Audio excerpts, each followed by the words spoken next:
Sanibonani, umqeqeshi wensizwa lo. Bathi ubhontsubhonsu ugenqanje ngephuzu umatshitshi iqhumane. Bathi umfane empandle sincane odanga bathi dabethi mdalanti cha, bamsukela bakithi ingane esihlaza cwe. Ufunza abaphathi bezonqamela lo delusions bathi untombi zomdansa ngentshebe zithi muhle webhontsubhonsu umuhle wematshitshi iqhumane. Kunensizwe engibhalelile la, umfowethu ubhalile wathi, "Sawubona mqeqeshi, udila kanjani nokungazithembi, ukuzenyeza kanye nesibindi sokukhuluma nentombi. Okanye ukurelaxa uma ukhuluma nentombi kube ngathi uyijwayele. Okugcina, ukuvimba kanjani intombazane uma iphoxana or ubona izokuphoxa." So wayivala lapho umfowethu.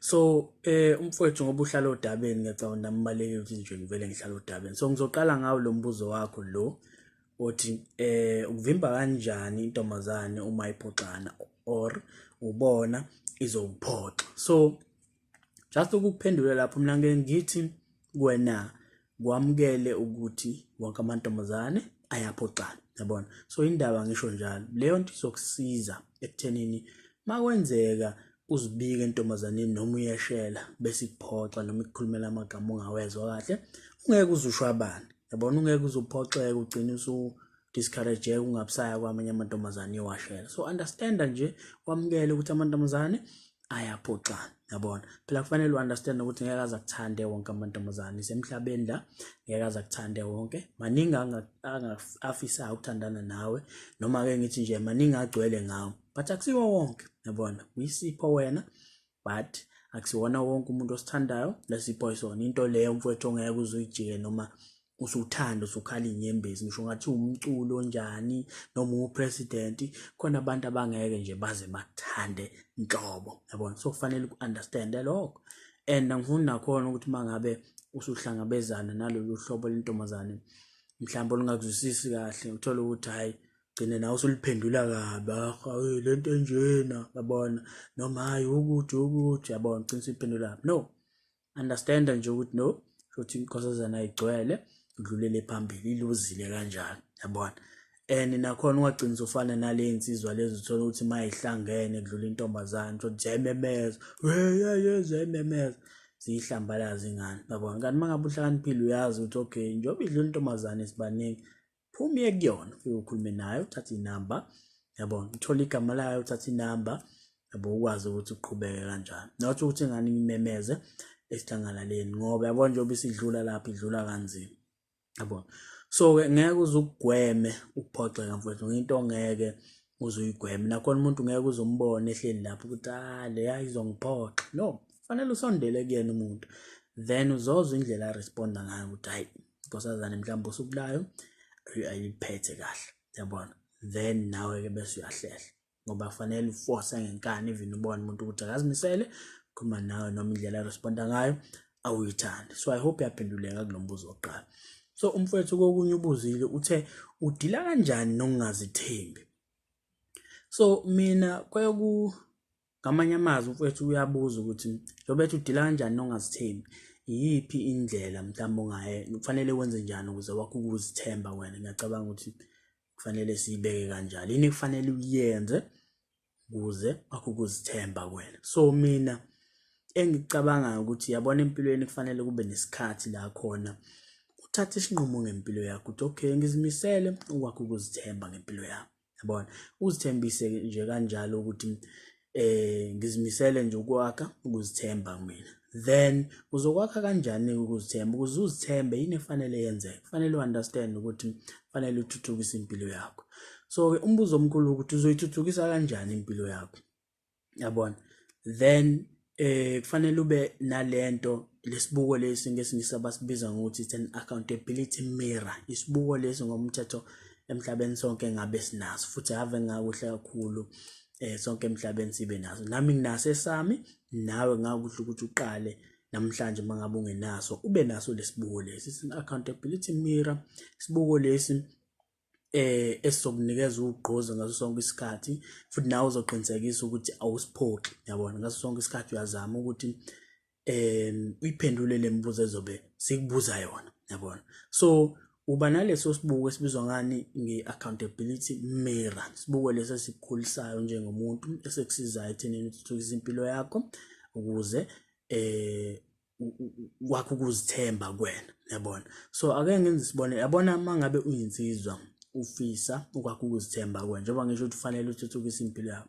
So uzoyithuthukisa kanjani impilo yakho? Kufanele wazi ama-insecurities zakho as umuntu, of which angeke azafane nami nginawami engwaziyo, nawe kufanele ube nawe. Kufanele uhlale phansi wazi awakho, wazi ama-strengths akho as umuntu, wazi ama-weaknesses zakho as umuntu. Yabona mangenza isibonelo, let's say mhlambe uyabona ukuthi enye ama-weaknesses zakho awukwazi ukufunda, yabona. So mangabe niseklasini bese uthisha mhlawumbe ama-oral, kuyafunda wonke umuntu uyasukuma ayofunda incwadi lapha phambili, then bafunde mangabe sekuyithuba lakho uthola ukuthi kuyavungama eklasi, hey nango, yabo.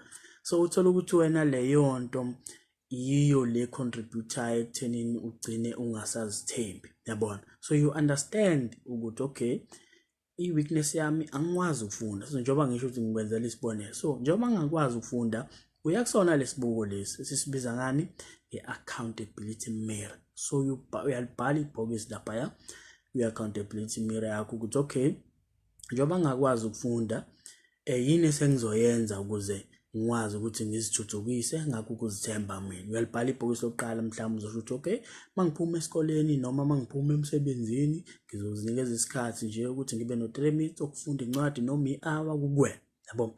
Mhlawumbe okwesibili wenzela inye ibhokisi ukuze uthuthukise impilo yakho, mhlawumbe uzothi okay, sengizoqala ngizivocavoce manje, yabona.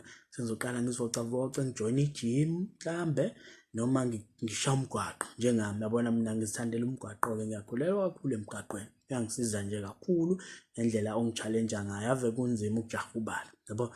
So ngiyawuthanda kakhulu umgwaqo, ngizishayela wona nje. So uyasho ukuthi okay, ngizoshayela umgwaqo, okay. Mhlawumbe ibhokisi lesithathu, usuzoqaphela manje indlela odla ngayo, awusezudla noma yini, okay.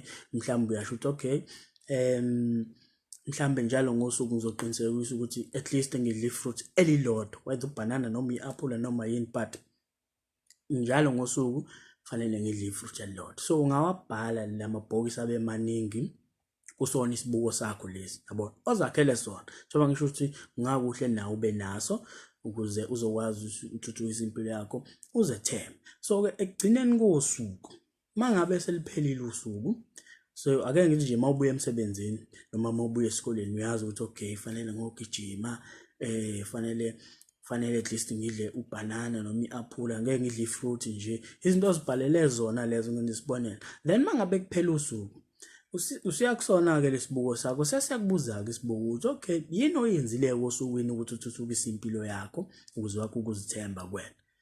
Then you tick amabhokisi la uthi okay, ngigijimile for 5 km, for 10 km, noma mhlambe ngile ejimini ngaphamisa insimbi, you tick, yabo. Ngidlile ifruit, you tick.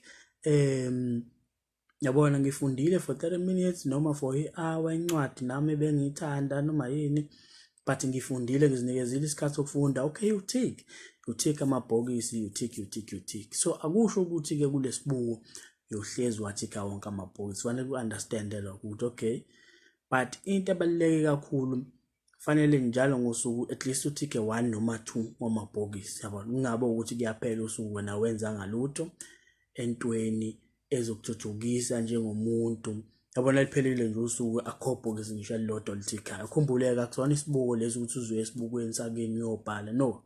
Isibuko lesi sisemqondweni kuwena, kodwa lamabhokisi ungawabhala kuphi? Kwi-diary mhlambe yakho, noma kuphi kwi-noteband yakho, kwi-notebook yakho, uwabhale phansi. But sithatha ngokuthi yini isibuko lesi, njalo makuphela usuku uzofuna usithike. So njalo ngosuku uzoqinisekisa ukuthi khona amabhokisi owathikayo. So lokho kuzokusiza ekuthenini wakhe uthuthukise impilo yakho ukuze uzokwazi ukuthi uzithembe. So angicabanga ukuthi kunesikhathi la khona empilweni yakho uzofika uzothi hayi, sengiyazithemba-ke manje, yabona, angisadingi ukuthi lo ngiqhubeka, no. Ngeke uze ufike kuleso stage, yabona. Ukuzithemba into yakha mosaphila nje, ukuzithemba into yohlezi yakho up until ungasakwazi nokuthi wenzeni mhlambe kuze kube ukuthi uyaphela emhlabeni yabo. So akufanele kube khona ipoint la khona ukuthi hayi sengi-right manje sengiyazithemba ngisaya ejimini angisakwenzi ukuthi no, each and every day fanele uzi-challenge. Why? Because asazi impilo kusasa isiphathile, so kuhle ukuthi sizilungiselele singabantu yabona. Nakhona kufanele u-understand phela ukuthi it's not about i-trophy mhlambe, it's not about ukuthi uyejimini, it's not about ukuthi ushaya umgwaqo okanye uyejimini namamasela yabona. So it's not about imedal yabona. Ekhumbula ukuthi wenzani, uthuthukisa impilo yakho wakho ukuzithemba kwena. So into ebalekile yini isinqumo leso wasithatha ukuthi okay ngifuna ukwakho ukuzithemba mina, of which kwadinga ukuthi ngizithuthukise. Yiloko kubaleka kakhulu ekufanele ungazikhohlwa. It's not about ukuthi uyile ejimini wajima, no, wena ufulfilla ini lesithembiso noma lesinqumo lesi owasithatha ngempilo yakho ukuthi sifezeke. Yiloko kubalekile. So ngelinye ilanga kufanele wenze sure ukuthi uyasithatha leso sinqumo. Mangenza isibonelo nje mhlawumbe ungizwa kahle lento engichaza, ake mhlawumbe uvakashile emzini yabantu usufuna ukuya kini, then mhlawumbe uyadecide ukuthi hayi sengifuna ukuya ekhaya, yini leyo isinqumo sithathayo. So ukuze uya kini umbuzo omkhulu uzoya kanjani kini, uyasho ukuthi hayi mhlawumbe ngizogibela imoto yami noma ngizobamba itekisi yabo. So into ebalekile akusiyona imoto lezo kuthatha ikubeke kini, akusiyona itaxi lezo kuthatha ikubeke kini. Into ebalekile yini isinqumo leso sithathile ngempilo yakho ukuthi uzoya kini. Isona sinqumo leso esibaleke kakhulu yabo. So kubalekile ukuthi si-understand lo ngoba izokusiza leyo nto ekuthenini ungangeneli ama-competition uthola ukuthi uyawina, kodwa manje masuwinile uthola ukuthi still awuzithembi. Uzithemba ngaleso sikhathi usagijima ugijima ufike uwina, uthole leyo medal oyitholayo, but mangabe ungasagijimi awusazithembi yabona. So inhloso la isinqumo leso sithathile ekuthenini usifezekise kahle kahle, ngivele nje ngibeka kanjalo. So njalo nje mangabe umuntu qinisekise ukuthi lesibuko lesi namabhokisi wathika, le nto izokusiza mfethu in the next 5 or 10 years. I-thinking yakho ngabe isikwenye level, indlela owenza ngayo izinto ngabe isikwenye level, and nakhona njengoba ukhula namabhokisi uzolokhu wa-improve, but nje fanele nje usifundise ukuthi ube insizwa responsible yabo. Once nje wayibamba lapho mfethu waba nalesibuko esizodemanda esihlezi kubuza ukuthi okay njengoba liphela usuku yini uyenzile ukuthuthukisa impilo yakho uzokwazi ukuthi uzithembe yabo. So fanele ukwazi ukuthi kube namabhokisi owathikayo every day, not ukuthi every day uzowathika wonke. Khona insuku la uzowathika wonke khona, sikhona insuku la uzothika mbala khona, but okubalekile ukuthi khona amabhokisi owathikile yabona. So njengoba ngisho ukuthi ama-strengths ami nawakho awafani, so wena ozaziyo ukuthi ulekha kuphi umandla kuphi yabona. So ngiyacabanga ukuthi lokho kufanele ukwenze ukuze uzokwazi ukuthi uzithembe njengensizwa, ube nesibuko esisibiza ngani i-accountability mirror. Lokho kuzokusiza. Ngiyacabanga ukuthi ufunda ugrade 12 uhlezi utshela ukuthi hayi funda khona uzophasa yabona. Uthola ukuthi mangabe ungatshelwanga ufundi, mangabe ngeke ugadile awufundi, awunendaba. Ngiyacabanga ukuthi lapho uzoyithuthukisa kanjani impilo yakho mangabe ungakwazi ukuthatha i-responsibility. So izinto ezikanjalo lezo efanele uziqaphele njengensizwa. Okay, umfethu uphinde wabuza-ke wathi ubethe nje umfethu udila kanjani nokungazithembi, of which sesik-addressile. Wayesebuza wathi ukuzinyeza. Okay, so leyo ukuzinyeza, so ngiyacabanga ukuthi empilweni yakho as umuntu futhi kufanele kube khona isikhathi la khona uthi okay nginje yabona, ngidalwe kanje and ayikho into ozoyenza ngalokho yabona, indlela engidalwe ngayo. So wenze njani? Wamukela indlela odalwe ngayo yabona. Mina ngisakhula indlela abantu ababengidela ngayo babethi nginekhanda elikhulu, so lokho kwakuba buhlungu. Uthola nje umuntu even thiwa ngimazi mangathiwa asidelelane naye kodwa ngeke akushiye ukuthi anekhanda elikhulu yabo.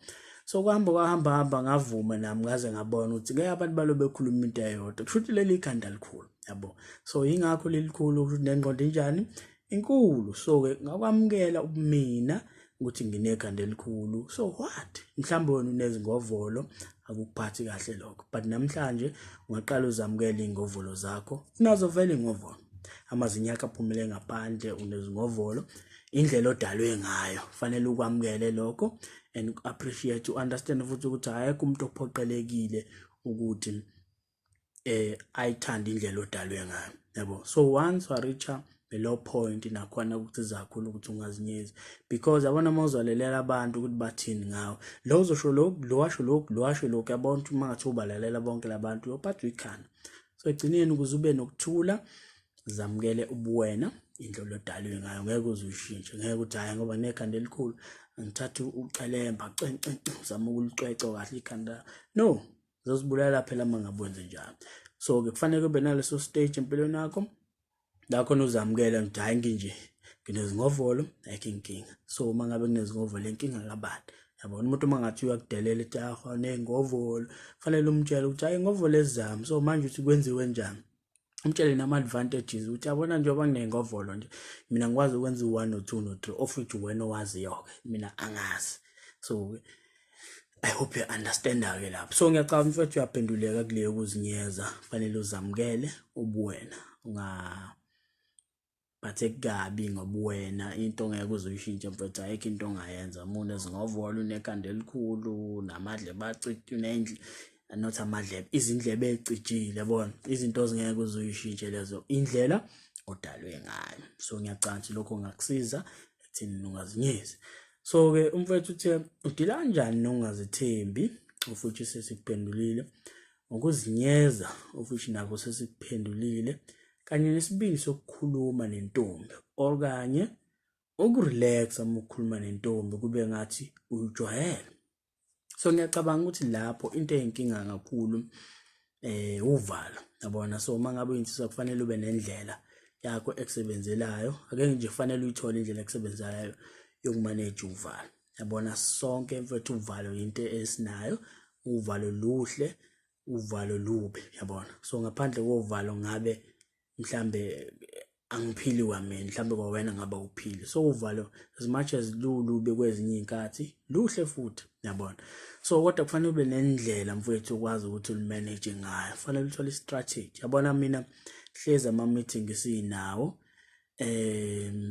ama-staff meeting, sibuye sibe nama-meeting nama-departments, kodwa ngitshela ukuthi every time mangabe sikuleyo meeting thola ukuthi mhlambe physical noma i-virtual, but every time sine-meeting uvalo luthi hello ngikhona, yabo, luthi qi, uthi hayi-ke ikhona mfowethu. So into engayifundisa yona ukuthi mangabe luthi nami ngenza isandla ngilamukela ukuthi hayi likhona, yabo. So what? So futhi ngeke ngizibuza ukuthi okay, njengoba ngisaba nje, njengoba ngishaya uvalo, mhlambe njengoba kufanele ngikhulume, yini mangabe ngikhuluma ngizoshawa yini? Khona into ezongishaya, khona into ezongikhipha igazi, khona mhlambe into ezongidubula mhlambe, yabona. Mawuthi no yonke indawo ngiphephile, then why ngisaba ukuthi ngikhulume, yabona. So leyo nto iyangisiza mina ekuthenini uvalo lami ngilimanage kanjalo. Ngiyalamukela nje maluthi livela, nami ngithi hayi wethu ngiyakubona ukuthi ukhona. So manje kwenziwe njani? Ngingakhulumi, fanele ngishaya uvalo ngisabe? No, abantu laba engizokhuluma nabo ngeke baze bangilimaze. So-ke ngeke ngilimanage kanjalo, but wena mhlawumbe ungathola enye indlela noma unenye indlela ekusebenzelayo. But-ke ubethe umfowethu nesibindi sokukhuluma nentombi, okanye ukurelaxa uma ukhuluma nayo, uma ukhuluma nentombi kube ngathi uyijwayele, yabo. So lapho-ke into ekufanele uyi-understand ngentombazane ukuthi yabona mabuku yokukhuluma nentombazane isuke ingekho, ake ngithi nje isuke ingakulindele kwayona, okay. So njengoba ufika nje kuyona ayikulindele, it's not like ithatha ifoni yayo uyayicupha irecord uthi okay nangu uyeza uzongishela funa umrecorda, yabo. So ayikwenzi lokho, isuke ingakulindele. It's not like mhlawumbe uzothi uyakhuluma, mhlawumbe ubanjwa amalimi ungingize, but iyakurecord isizohamba iyodlalela abangani bakho ithi animzweni kade ethini ihlulekile ukungishela, yabo. No, so ngakulindela ayikurecord, of which noma ngathiwa ungingizile ayikho iproof yokuthi ungingizile, yabo. So okunye into efanele uunderstand njengoba uya kuyona intombazane, asikho iscript esibhalwe phansi mhlambe ozothi mangabe ukhuluma bese intombazana hayi ngeke ubhedileke lapho bengafanele usho kanjalo bekufanele usho kanje cha asikho iscript ayikho into ebhale phansi ekusho ukuthi kufanele ukhulume kanje nentombazana so ukhuluma nanoma ingani yabona so ngeke uzofika ubhede ngibheda ngaliphi lona ngoba lento engiyikhuluma indlela nami bengifuna ukukhuluma ngayo ayikho into ebhale phansi ekuthiwa kufanele ngikhulume ngayo so angizange ngize ngibhede ngikhulume nanoma ingani engifikele ngaleso sikhathi yabona and enye into edala uvalo ile ukuthi ufike entombazaneni usukremile ukwazi ukuthi okay njengoba ngiyalapha ya ngifuna sikhulume ngokuthi so leyo nto ikunikeza inkinga ngoba mangabe usufika entombazaneni uzibuza imibuzo before nje ufike nje kuyona uzibuza imibuzo eminingi nale ngxoxo yakho osuyikremile ofuna uyikhuluma nayo so okay mangabe sengibuza ukuthi ngizothi yabo gcina ushaya uvalo gcina ungasayi kanti kufanele urelax ibingelele nje intombazane kube ngathi yabo nje engathi ukhuluma nentombazane oyijwayele intombazane oyijwayele mangathi uhlangana nayo into ozoyenza yini uzobingelela sabona kunjani khamba kahle kodwa yabo ukhulume nayo mhlawumbe uyibuza ukuthi yapi njengoba uhlangana nami izokutshela awuzange ushaya uvalo uzikhulumelile kahle nayo so yini ke ekhululayo ukuthi wenze the same thing kwintombazane ongayijwayele ufike uyibingelele kunjani sabona ufike uthi sabona kunjani ivume mhlawumbe uyibuza ukuthi sihamba kahle usuku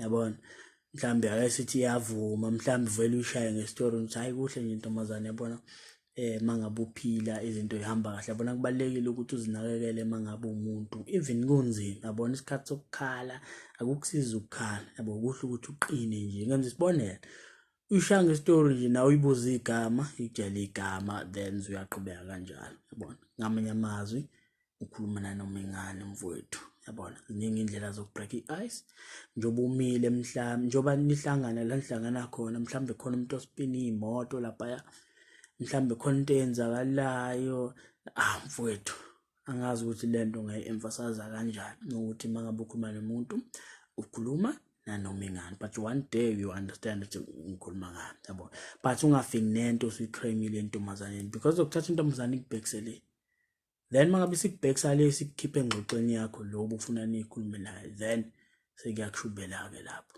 yabo so once understand lokho uyosizakala kakhulu yabo so ake siqale phansi ke lo mbuzo umfowethu bethe udila kanjani nokuzithemba of which sesikuvezile uthi okay indlela ekufanele ukwenze ngayo ukuze wakho ukuzithemba kuwena so usishilo sathi kufanele ukuze wakho ukuzithemba kuwena kufanele wenze njani fanele uthuthukise impilo yakho so ukuze impilo yakho uthuthukise kufanele ube nani nesibuko esibizwa ngani accountability mirror yabo esoba semqondweni kuwena so isibuko leso uzobhala